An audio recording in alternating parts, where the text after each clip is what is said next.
Olá pessoal, novamente aqui Patrick, Olá, e a Érica? aqui no Aprendizes da Psicomotricidade, hoje com mais uma live aí desse mês do idoso.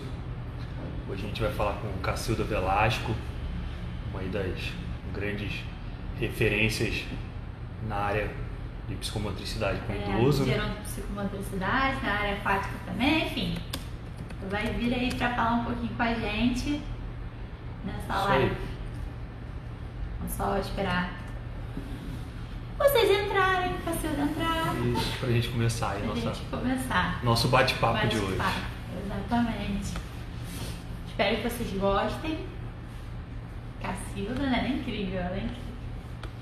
Ela é. Só esperar aqui. Annelise, tudo bem? Obrigado aí pela presença. Clica aí, já manda a setinha aí, o aviãozinho, né? Vai mandando pro pra todo mundo aí, tá? E aí, esperar entrar, a gente dá início. Tô aqui falando com a Cacilda, Fátima Alves. Ah, Fátima, Renata Alves também. Boa Aqui, noite, Cacilda. Fátima. Renata. Só esperando aqui a Cacilda conectar. Olá. Sim. Olá, tudo bem? Nossa, que prazer bom. com a gente. Muito prazer, digo eu, de conhecer vocês, que estão famosos. Na verdade, a celebridade de vocês se dá ao fato de vocês serem tão jovens, interessados em psicomotricidade, buscando na fonte, né? Isso é muito interessante. Então, eu louvo vocês por estarem tão empenhados numa ciência tão importante e tão jovens assim. Parabéns. Obrigado. Pelo convite. Muito obrigado pelo convite. É um prazer estar com vocês. Obrigado você por aceitar. Vamos só esperar um pouquinho o pessoal ir entrando. Sim, tá? Fique à vontade, sem problemas. Obrigada. Já tem Fátima Alves, já entrou aí, Renata Alves. Que honra! A Fátima é minha ídola. Ela é minha ídola. Da gente também, uma das nossas ídolas. A Fátima, não só como profissional, mas como pessoa, ela é uma pessoa inspiradora, né? Ela tem que ser copiada como um exemplo de vida, de garra, de luta, de capacidade, de inteligência. Eu tenho muita honra de ter tido a oportunidade de conhecer a obra dela, e ela, poucas vezes nós nos relacionamos pessoalmente, mas não precisa de muito para a gente gostar de uma pessoa, não é? Sim. Verdade. Não precisa de muito, não. Às vezes, pequenos atos, pequenos gestos já são muito importantes para a gente tê-los como exemplo, né? Com certeza. Sim, o mais importante é o efeito que eles causam na gente, né? Os pequenos Sem dúvida nenhuma. E a gente está num universo, num momento social de tão maus exemplos, que quando aparece um que deveria ser tão normal, a gente se assusta. Não é verdade? Verdade. Por exemplo, numa atitude de bom senso, numa atitude de honestidade, você se assusta. E não era para se assustar, era a normalidade, né? Mas a normalidade, infelizmente, está muito voltada para o mal, para o ilegal, para o amoral, né? Isso me deixa assustada para os meus netos, para o futuro da humanidade. Nós não podemos continuar assim. E vocês são responsáveis por um mundo melhor. Eu tenho pouco futuro, mas vocês têm muito ainda pela frente. Não, você ainda tem muito futuro. Não, tenho não. Eu já estou com 68 pauladas. Cacilda, então a gente já tem um tempinho, vamos começar aqui o nosso protocolozinho básico. Queria apresentar para vocês Cacilda Velasco. Se eu pudesse apresentar, mas vamos lá, né? Ela é professora, pedagoga, psicomotricista. Vai ser difícil falar o currículo, porque se eu falar seu currículo, vai dar... Não, nem precisa, não. Tá? Esses títulos todos vão ficar por aqui, eu não vou levar. Pois é, mas eu queria então que você falasse um pouquinho para gente como é que foi que você conheceu a psicomotricidade, né? Como é que você chegou até ela e como é que foi o seu percurso profissional até hoje. Então, eu vou contar de uma maneira breve, Patrick, porque é muito longa a minha história. Mas, na verdade, a minha formação é letras. Eu fiz português e francês, passei no ensino público, fui efetivada, dei aula 12 anos da língua portuguesa e da língua francesa, e eu não me sentia realizada profissionalmente. Eu sentia que eu tinha muito mais a fazer do que simplesmente dar aula de francês e de português para uma comunidade, no caso a escola que eu fui atribuída, que precisava comer. Então eu estava muito inconformada com aquela situação de que eu podia oferecer para as pessoas mais do que aquilo que eu tinha para dar. E eu estava muito insatisfeita. Aí eu fui fazer pedagogia, achando que a pedagogia pudesse me completar.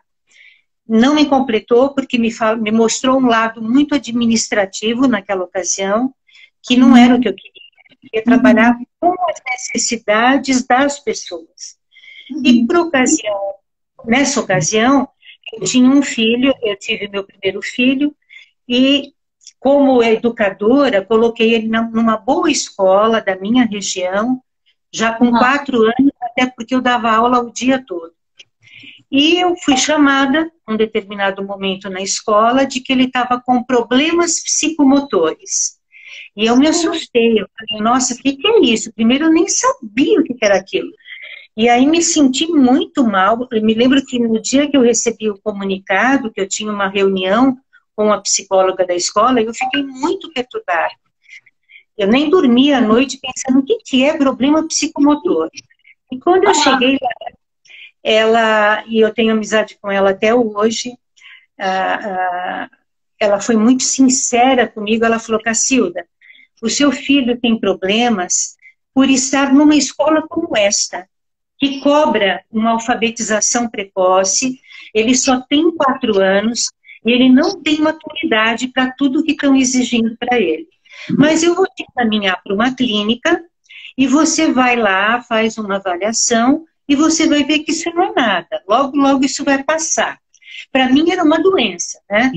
E eu levei nessa clínica, essa clínica existe até hoje, chama-se GAI, Grupos de Atividades Especializadas na área da psicomotricidade, foi onde eu iniciei minha jornada, e ele passou por avaliação e a psicomotricista falou, olha, o que acontece com o seu filho não tem nenhum problema, ele simplesmente não está preparado porque a escola está pedindo. A escola está pedindo algo que ele não está pronto para dar. Então, o que acontece? Ele se fecha.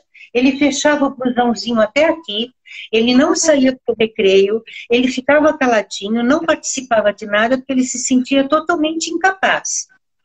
Aí foi feito um trabalho terapêutico com ele e nos dias que eu levava em terapia, eu via no mural da clínica que tinha cursos lá de psicomotricidade. Aí eu perguntei, eu como mãe posso fazer? Claro, pode e tal. E aí eu comecei a fazer esse curso. E não passou 3, 4 meses eu decidi que eu ia exonerar o meu cargo. Eu não ia continuar dando aula e eu ia seguir por essa vida fora. Enfim, eu segurei as pontas até eu terminar o curso, depois eu enxerguei dentro de tudo que eu conheci da psicomotricidade. Eu não sei porquê, eu não tenho nenhum histórico remoto disso, mas eu queria trabalhar com deficientes e eu queria trabalhar com água. Alguma coisa me dizia que eu queria trabalhar com água. E para eu trabalhar na água, eu não tinha educação física, eu mal sabia nadar, eu resolvi fazer educação física. E aí, na educação física, tive a oportunidade muito grande de conseguir uma bolsa de estudos em Lisboa e fiz um curso de psicomotricidade em Lisboa com o Vitor da Fonseca e depois fui fazer uma especialização em psicomotricidade aquática em Paris, na FAEL.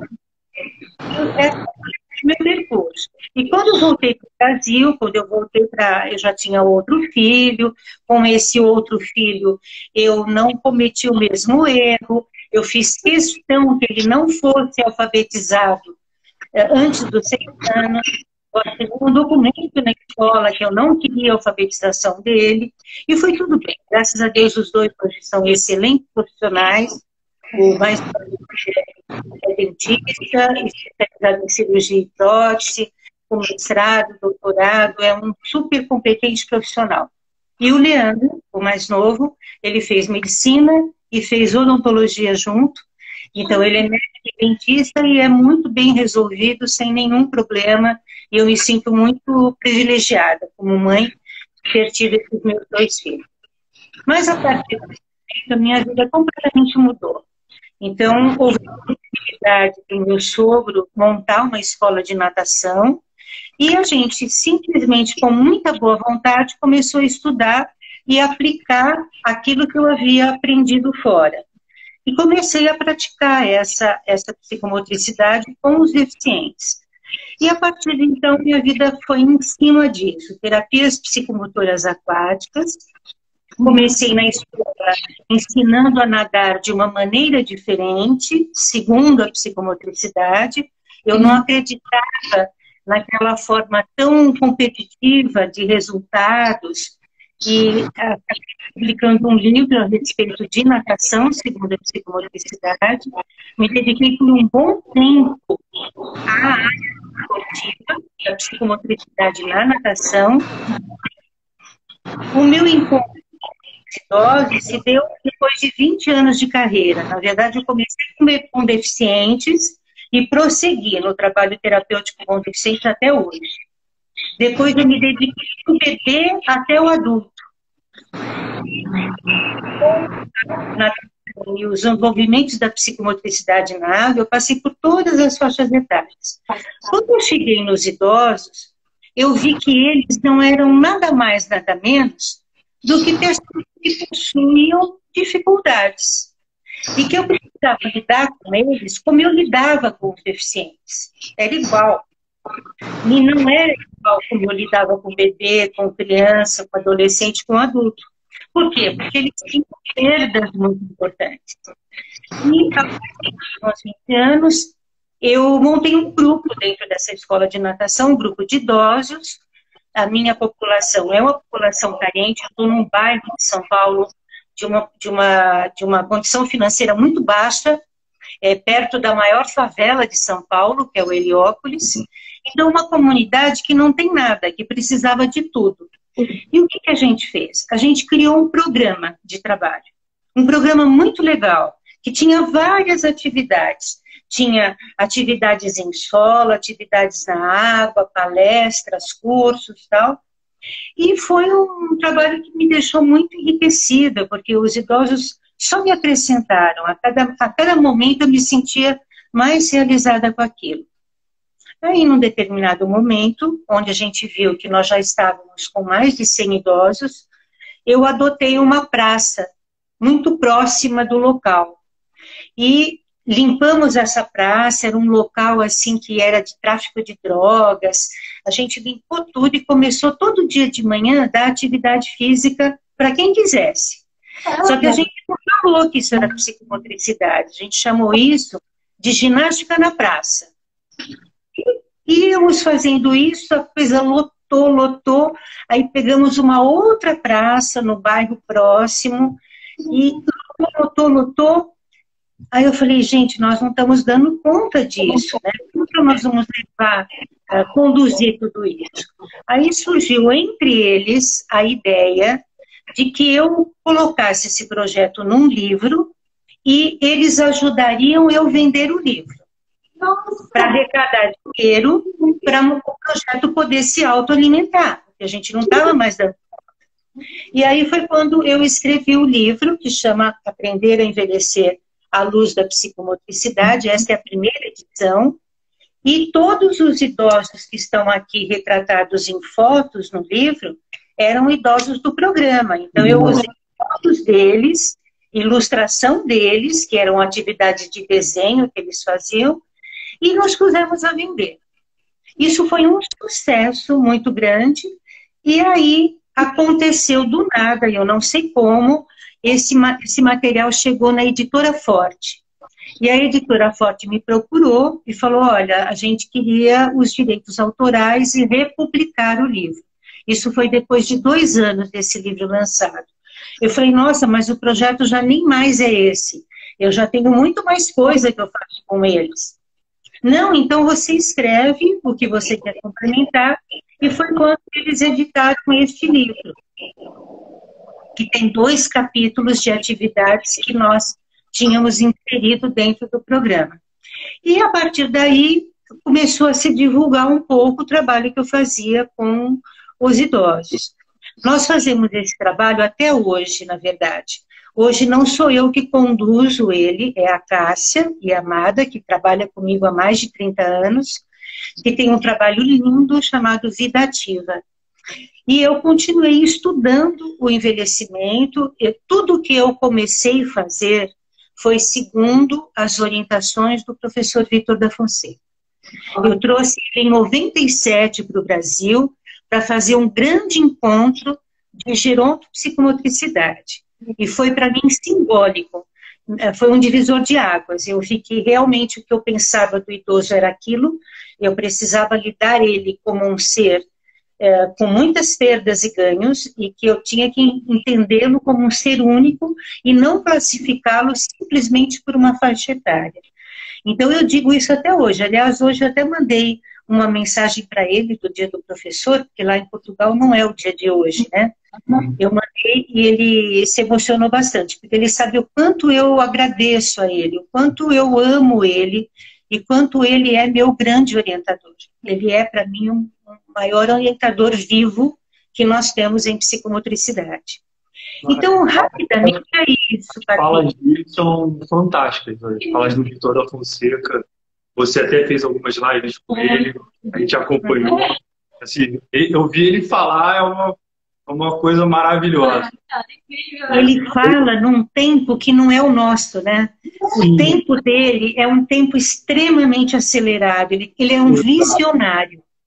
Eu acho que ele é um visionário. Ele é um antropólogo. Ele vai no fundo da espécie humana, né? E eu sempre agradeço muito a oportunidade que Deus me deu de eu estar no caminho, dele estar no meu caminho e de ter me ajudado tanto. E aí eu comecei a me empenhar muito em estudar a gerontologia e a gerontopsicomotricidade. E eu sou uma pessoa, assim, muito workaholic, muito louca por trabalho, estudo demais, gosto de estudar, né? E aí comecei a desenvolver um projeto que eu entendesse que era para formar pessoas que fossem trabalhar com idosos, porque não é a mesma pessoa. Ela tem que ter alguns pré-requisitos, ela tem que ter alguns conhecimentos em especial, ela tem que entender muito sobre demências, sobre neurologia, sobre fisiologia. Então eu comecei a perceber de que para que a gente pudesse trabalhar com idoso, a gente precisava não ser simplesmente um cuidador. Porque o cuidador, eu sempre digo isso, ele é uma pessoa muito importante junto aos idosos. Ele vai, ele cuida, ele dá banho, ele dá comida, ele deixa a casa limpa, ele organiza a rotina e tal. Mas ele é um cuidador. Ele não tem uma formação para um grande programa de intervenção. Então, eu pensei em criar um projeto não só para criar um formador, mas para cuidar do cuidador, porque ele também adoece. Ele não suporta, ele não aguenta. E às vezes o cuidador é alguém da família, que perde a sua própria vida para cuidar da mãe, para cuidar do pai. E eu tive experiências muito próximas de mim, que me mostrou que o cuidador morreu e o idoso ficou. Então, é muito importante isso. Nós temos que ter um olhar muito, muito, eu não digo que é direcionado, mas muito individualizado. O que esse idoso precisa de cuidado e de atenção, e o cuidador, o que ele precisa de suporte. Ele não aguenta. Há idosos agressivos, há idosos depressivos, há idosos num estado de agitação sem tamanho, que o próprio cuidador não dá conta e nem o familiar dá. E aí o que acontece? institucionalize o idoso, que não dá conta mais em casa. E a institucionalização é como uma sentença de morte. Por quê? Porque tudo que o idoso precisa é não ser segregado. E a institucionalização segrega. Tudo que o idoso precisa é ser escutado. E a institucionalização não tem escuta. Então, nós temos que nos cuidar muito para que realmente a gente não institucionalize. Porque as famílias na sociedade atual trabalham muito. E nesse trabalhar demais, ela não tem tempo. Ela não tem tempo para... Bom, prova disso está a pandemia aí. O que aconteceu? Os pais vieram a conhecer seus filhos agora. Verdade. Eles não conheciam, eles não brincavam, eles não ensinavam, eles não faziam... Isso é uma realidade. Eu falo isso como avó, como mãe, e tenho certeza que isso é o que aconteceu. A minha nora me fala, eu não aguento mais, eu não sei mais ensinar, eu não sei, eu estou enlouquecida. Então, veja, o idoso é a mesma coisa. Então, se você não estava preparado para poder lidar com o seu filho num regime escolar, você não está preparado para o envelhecimento. Porque o envelhecimento requisita cuidados especiais. Não é um cuidado como uma criança requer. É diferente. E é diferente não aquela coisa de infantilizar o idoso. É diferente na escutatória. Nossa, mas ela já contou 1000 vezes essa história. Sim, ele vai contar 2000 vezes. E em todas as vezes você vai falar, nossa, verdade. É assim. Por quê? Porque nós estamos perdendo mecanismos de memória, nós entramos em demências frontais que nos impede de lembrar que a gente acabou de falar. E é típico do envelhecimento. E tem um detalhe importantíssimo que eu considero, é que você colhe o que você planta. Então, tem idosos que levaram uma vida desregrada o tempo todo e tem uma velhice cruel. Mas ele está só colhendo o que ele plantou. E aí, os que estão ao redor não suportam, porque conforme a gente envelhece, os nossos defeitos aumentam. E as nossas virtudes quase que desaparecem. Então, a gente fica chato, né? A gente fica implicante, intolerante, e ninguém que está ao redor suporta tudo aquilo. É bem complicado. Então, a família, do jeito que a gente fala que a gente tem que dar atenção para a família da criança, a gente tem que dar atenção para a família do idoso. E uma escuta imensa para essa família, que também fica estressadíssima. É muito difícil. Então, quando eu comecei a estudar, eu vi que tinha tudo a ver com psicomotricidade. E eu tenho um reconhecimento enorme pela Christie, né? Porque a Christie descobriu na arte, ela fez isso aqui, ó. Das nossas maiores inspirações. E era tudo que precisava. Tira ele daqui e leva ele para uma outra realidade. Para ele representar. É isso aí. Então, esses palcos da Christie são coisas... É visionário isso. Porque é exatamente isso que precisa. Tira dessa realidade cruel, que não me reconhece, que eu não sou útil, tá? Eu vou viver... Nem que isso, né? Eu faço uma metáfora para a infância. A infância não precisa da fantasia. Sim. A velhice também precisa. Ela também precisa, só que não é uma fantasia. É um sonho, é uma realidade própria. Então, eu acredito que o legal, isso aqui que a Christie fez, é só a Christie para fazer. Só porque eu tenho energia suficiente para tudo isso. Energia, é verdade. Exatamente. E aquela dela, eu conheço pessoalmente aquele grupinho. É de uma preciosidade. Porque assim, parece que foi escolhido a dedo, não é? É um grupo escolhido a dedo. Lá tem tudo. Caiu um casamento perfeito ali, né? A Christie, os alunos dela, os idosos dela são um casamento perfeito. A gente também é apaixonado por ele. tem uma coisa muito sublime em tudo isso. Cassio, só a Cris está colocando temática, através desse teatro, através deste palco, através desse envolvimento que é encantador, porque é encantador. Veja como elas se maquiam, elas se arrumam, elas se preparam. Gente, é tudo que o idoso precisa, é a autoestima preservada. Porque o idoso ele tem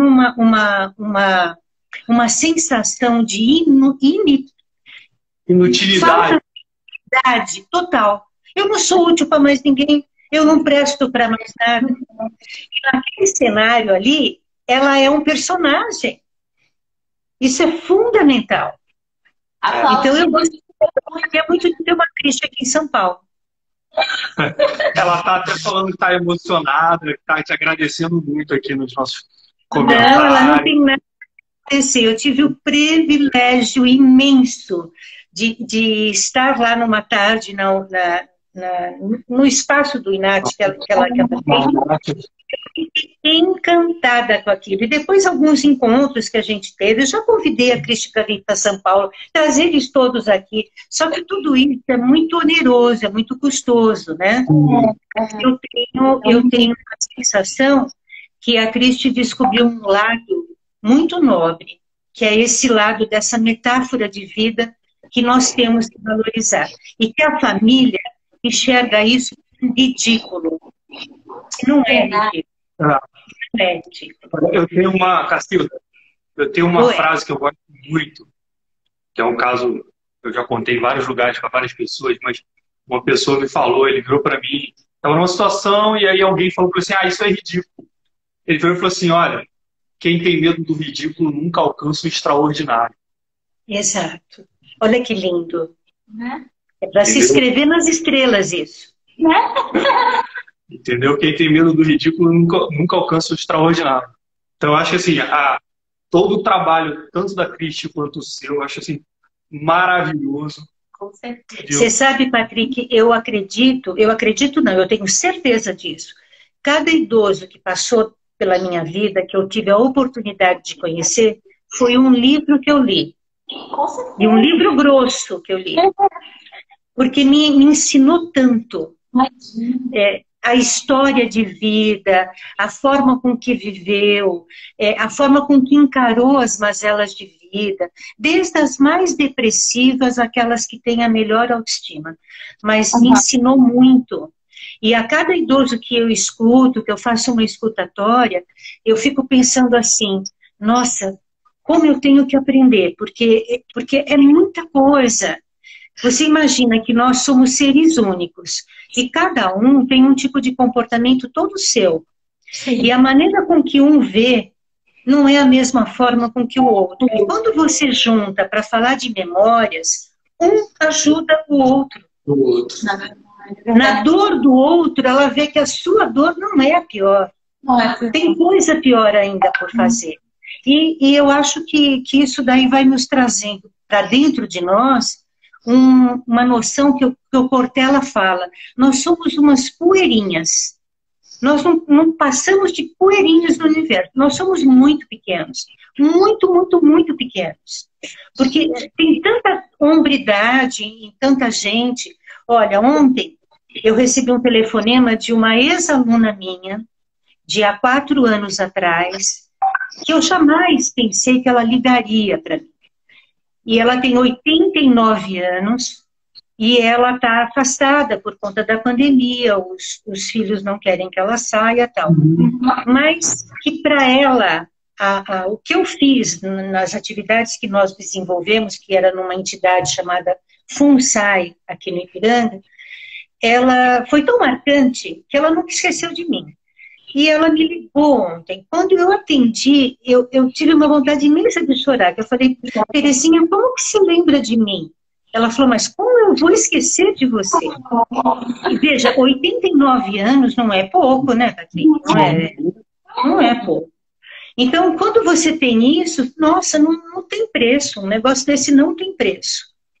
E aí, você perde um idoso. Por exemplo, eu perdi muitos. muitos. E aí você fica pensando, por que será que a gente perdeu?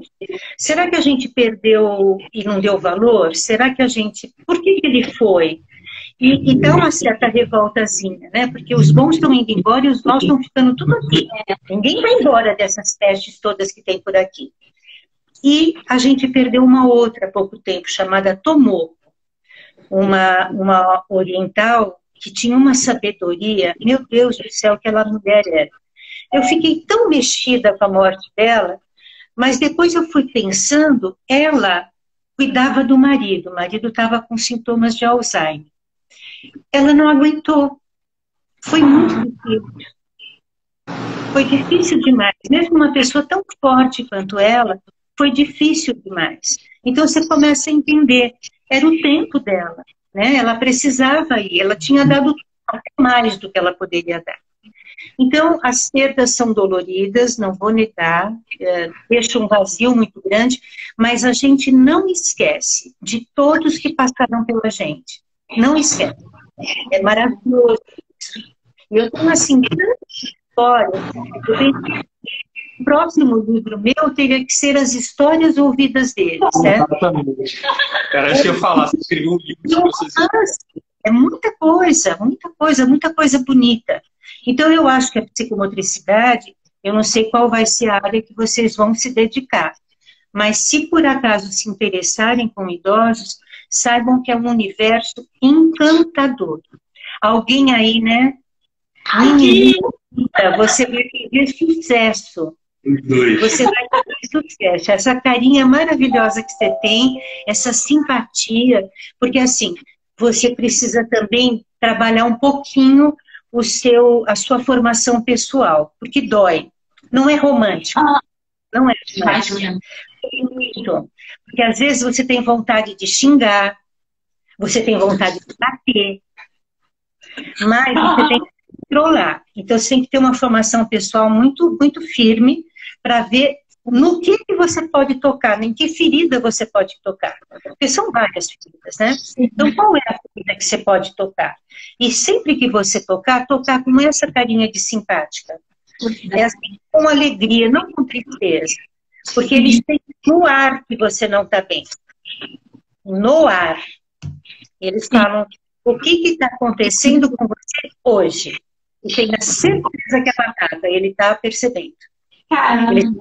Eles têm uma sensibilidade que é assim de pele, é de arrepiar, é uma energia muito grande.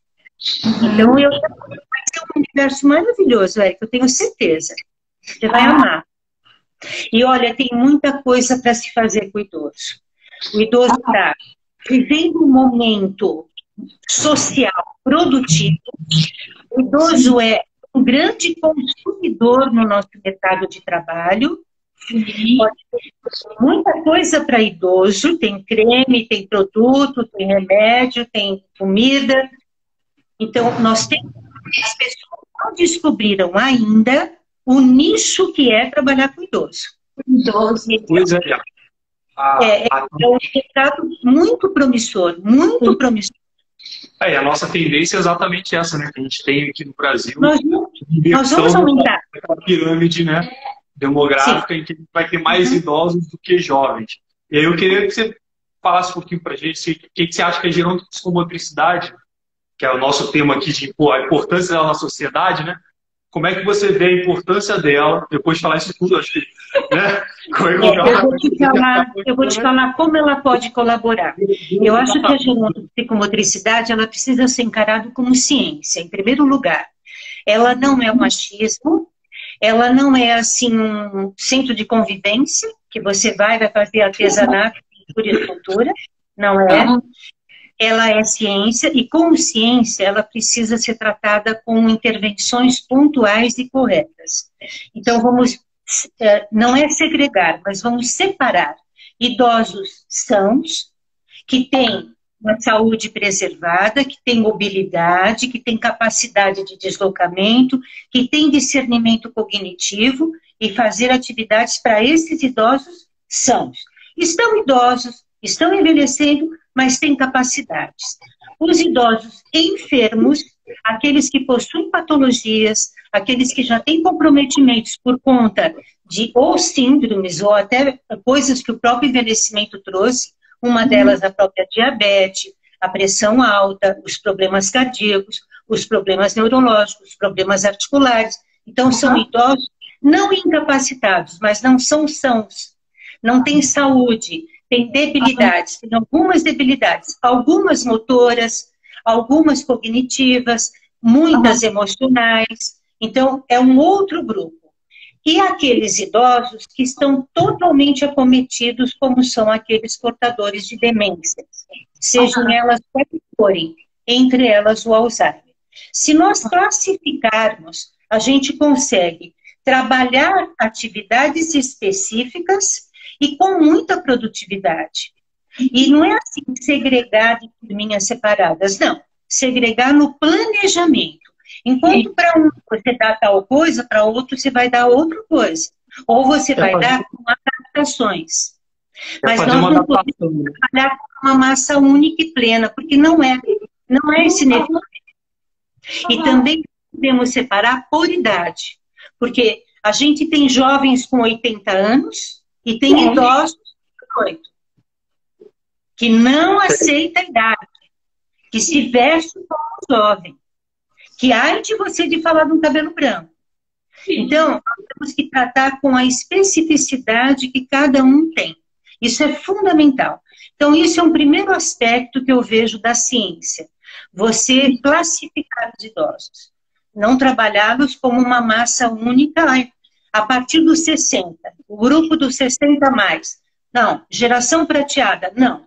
Vamos fazer uma classificação para entender o que eu posso propor para cada grupo desses. Em segundo lugar, nós temos que ter muito de conhecimento na área da neurologia, principalmente no aspecto de demência, porque tem demências que são pouco lesivas, tem demências com um ataque cognitivo maior e tem demências que perdem a própria identidade. Então, nós temos que, dentro deste grupo dos mais acometidos, nós temos que ter ferramenta necessária para poder fazer intervenções diferenciadas. E olha, eu vou te dizer uma coisa, para vocês que são lindos e jovens, o Alzheimer é o mal do nosso século. É indigno essa doença, ela te acaba como pessoa. Só que é possível trabalhar com ela, para ela não ir num ritmo tão acelerado e tão avassalador. Para que, pelo menos, organicamente, esse idoso tenha um pouco mais de autocuidado. Então, é possível, sim, trabalhar com Alzheimer. Quem fala que não, é porque não pesquisou, é porque não estudou, é porque não está dentro de todo esse projeto. Para o idoso são, não é porque ele é são que ele é jovem, não, ele é idoso. Ele é idoso, ele tem todos os acometimentos e a gente faz um trabalho assim animador com ele. Eu tenho uma grande amiga que vai ser ela que vai dar a nossa aula inaugural do nosso curso de pós. O projeto que eu montei você fala um pouquinho. Psicomotricidade. A gente já tem um reconhecimento do MEC, isso a gente está super feliz. E quem vai dar a aula inaugural chama Maria Alice Coraza. Ela é assim, uma diva. Ela tem 73 anos e ela faz um trabalho com idosos a vida toda. E ela é de uma jovialidade, assim, na flor da pele. E eu gostaria muito que vocês conhecessem ela. Ela é uma pessoa extraordinária. E ela, para trabalhar com idosos, é tudo de bom. Porque ela consegue levá-los assim, sabe, uma coisa plena. É isso que a Maria Alice consegue. Porque ela tem tudo aquilo que eles têm, que é essa jovialidade interior, envelhecer sem arrependimento, sem mágoas, né? Eu me considero nessa turminha aqui.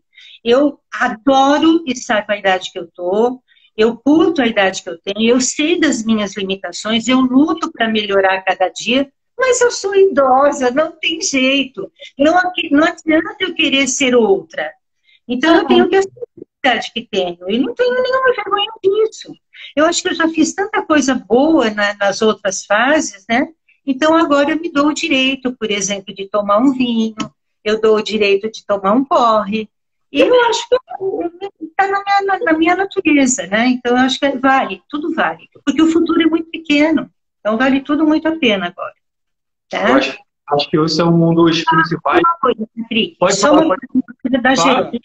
Classificar os idosos, estudar o envelhimento em todos os seus aspectos, principalmente na área neurológica, e trabalhar muito com nutrição. Idoso, ele é muito guloso. E ele não se conforma, pode ver, qualquer festa de idoso acaba em tarde caminho. Não adianta.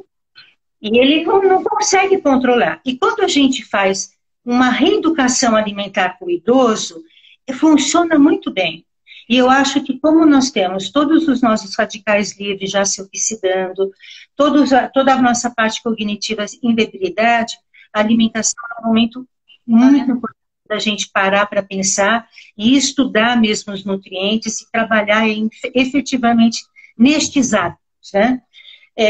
Outro detalhe importante, que eu acho que dentro do esquema todo, é quando o idoso administra os seus próprios medicamentos, ótimo, mas quando ele não administra, muito cuidado com a farmacologia.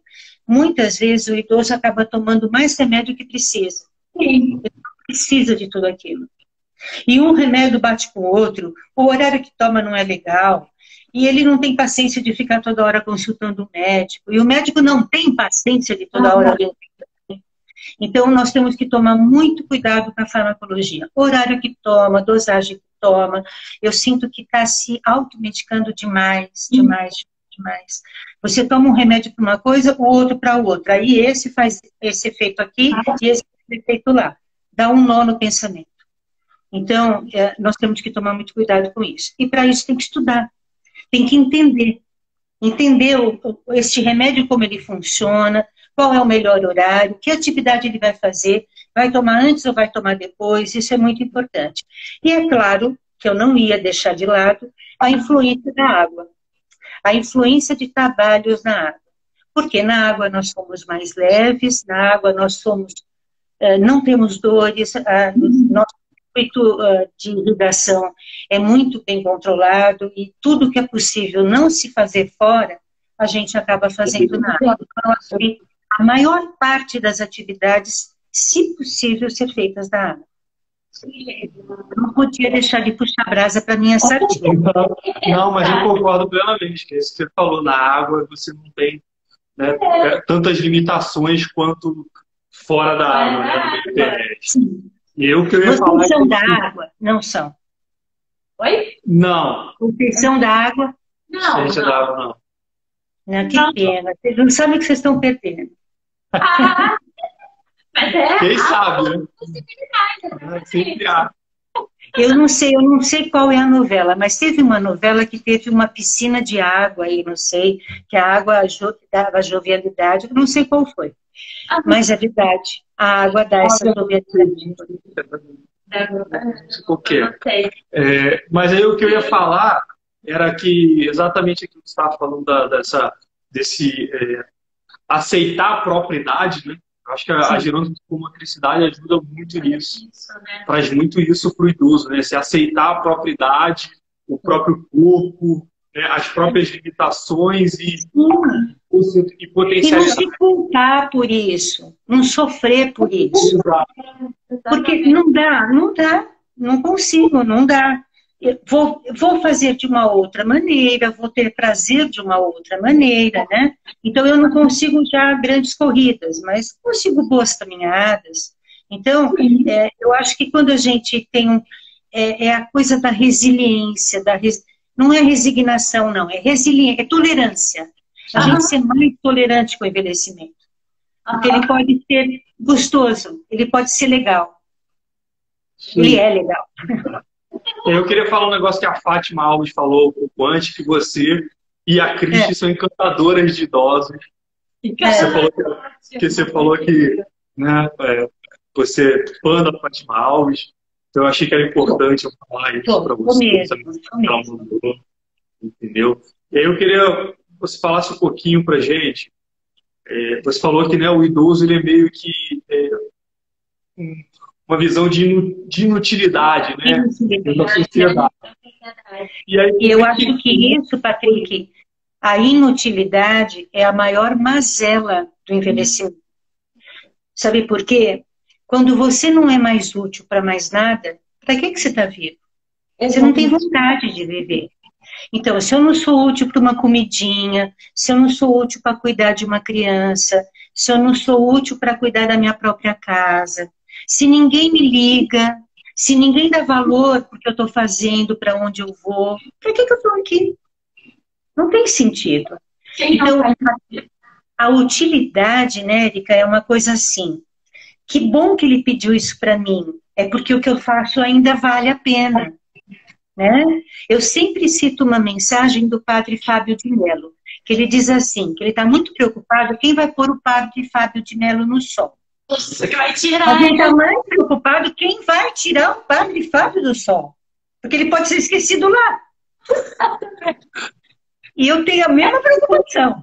Então, enquanto eu for útil, que bom que eu sou útil para alguém. Né, que eu faço a diferença na vida de alguém. Que num final de semana alguém me liga para saber, tá tudo bem? Para lembrar, né? E lembrar que você existe. Porque lembrar o depois que vai, não vale a pena. Não adianta.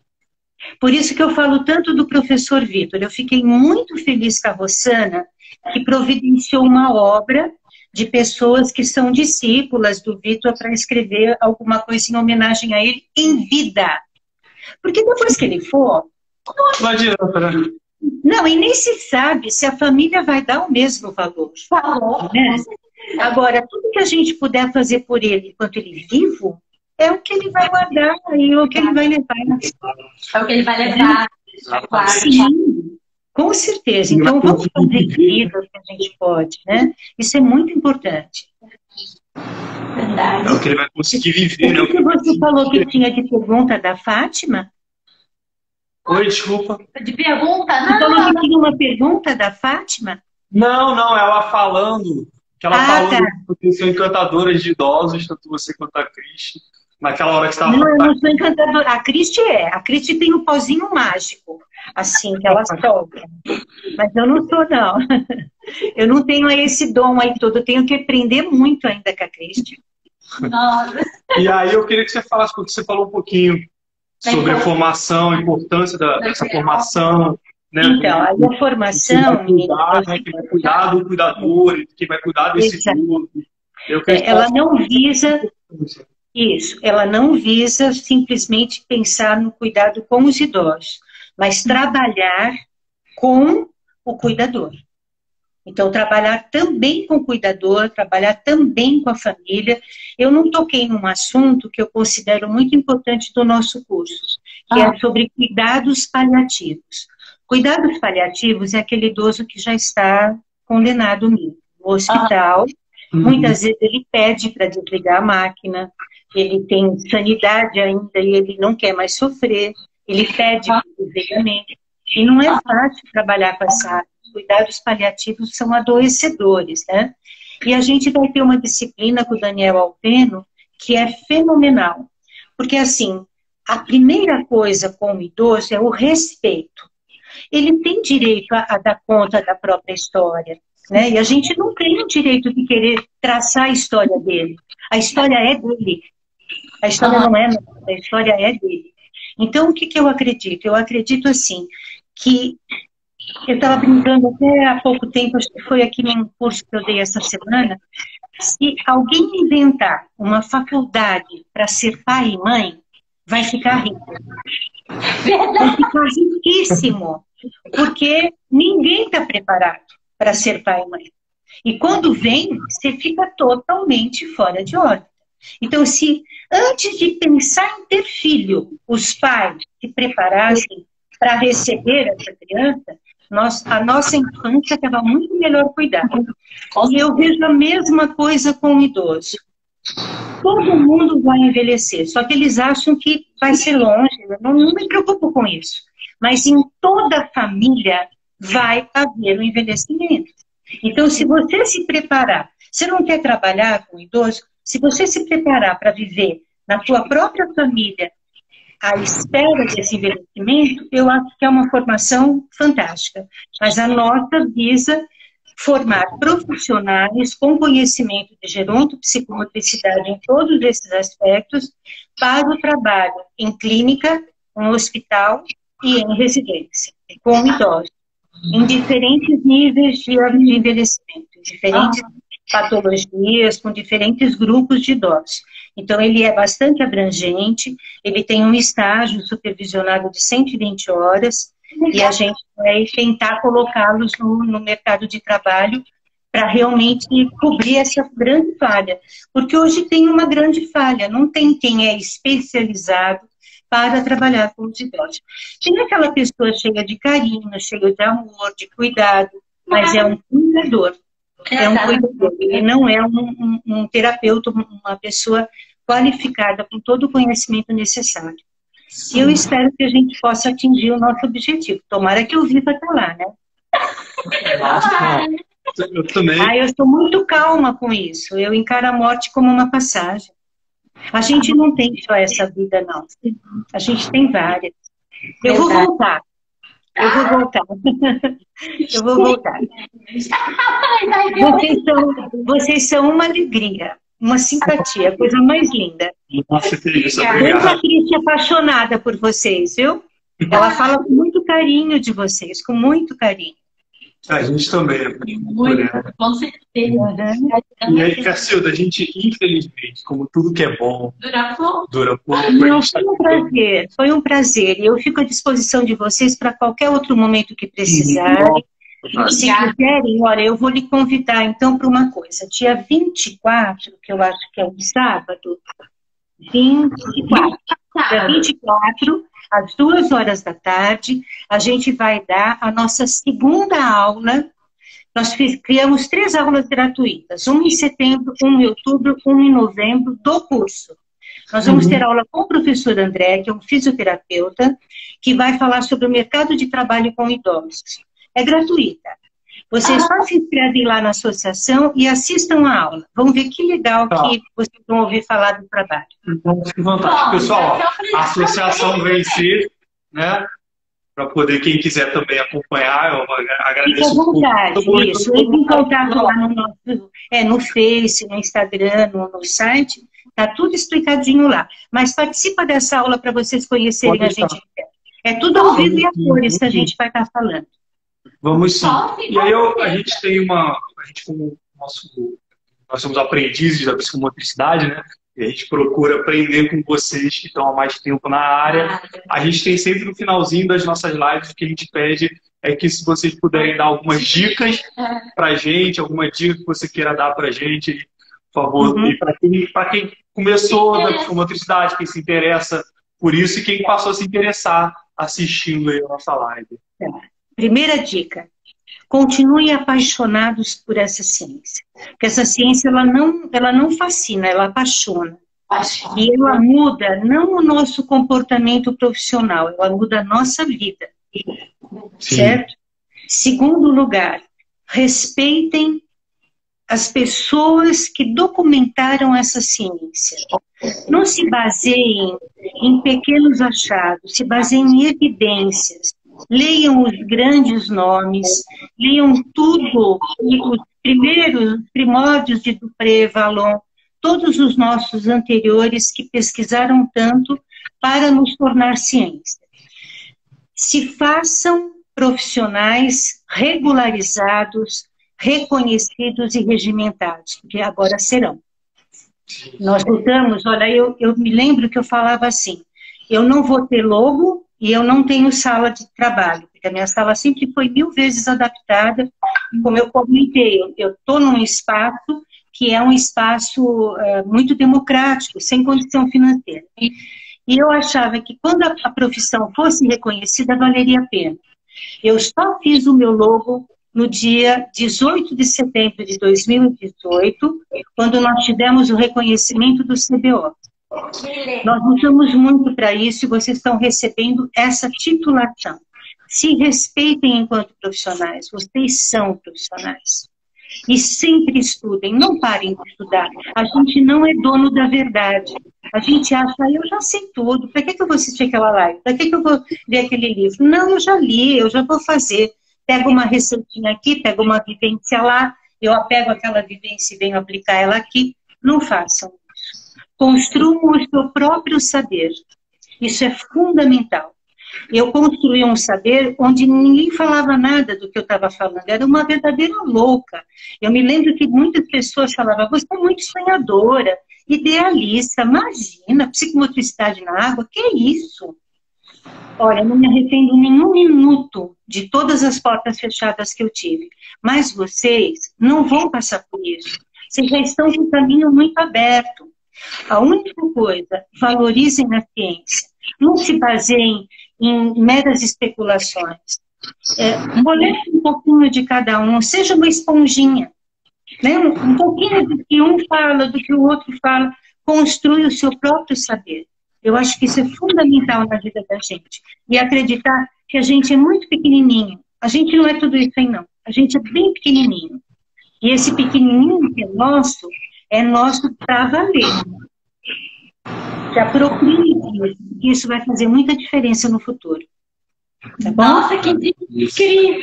Foi sensacional. E assim, eu queria, da Érica, agradecer a todos vocês que brigaram para que a gente possa, como você falou, ter uma maior facilidade hoje, um caminho mais aberto, porque a gente tem a total e completa noção de que isso não deve ter sido fácil. Não, mas não se prendam pelo passado, mas simplesmente constroem um futuro bom, um futuro digno dessa luta toda. Entendeu? O que me preocupa, Patrick, é o seguinte, não sei se eu tenho tempo, mas é assim, se lutou tanto para isso, não vamos avacalhar agora, vamos pôr qualidade em tudo isso. Né? Não vamos ser meros comerciantes da psicomotricidade. Gente, vamos pôr ciência daqui para frente para valer. Isso é fundamental. E isso está na mão de vocês. Tá bom? Olha a responsabilidade. Obrigada, queridos. Vocês são lindos de viver. Muito obrigada por aceitar o convite, por participar, por toda a sua fala. Obrigada. Muito obrigado pelo carinho demonstrado para a gente. Obrigada. Muito obrigado. Foi um prazer enorme, tá? A gente se encontra por aí. Tá? Com certeza. Um beijo. Tchau. Beijo, obrigado a todos que estavam aqui acompanhando. Viu? Tchau, tchau. Um beijo. Um beijo.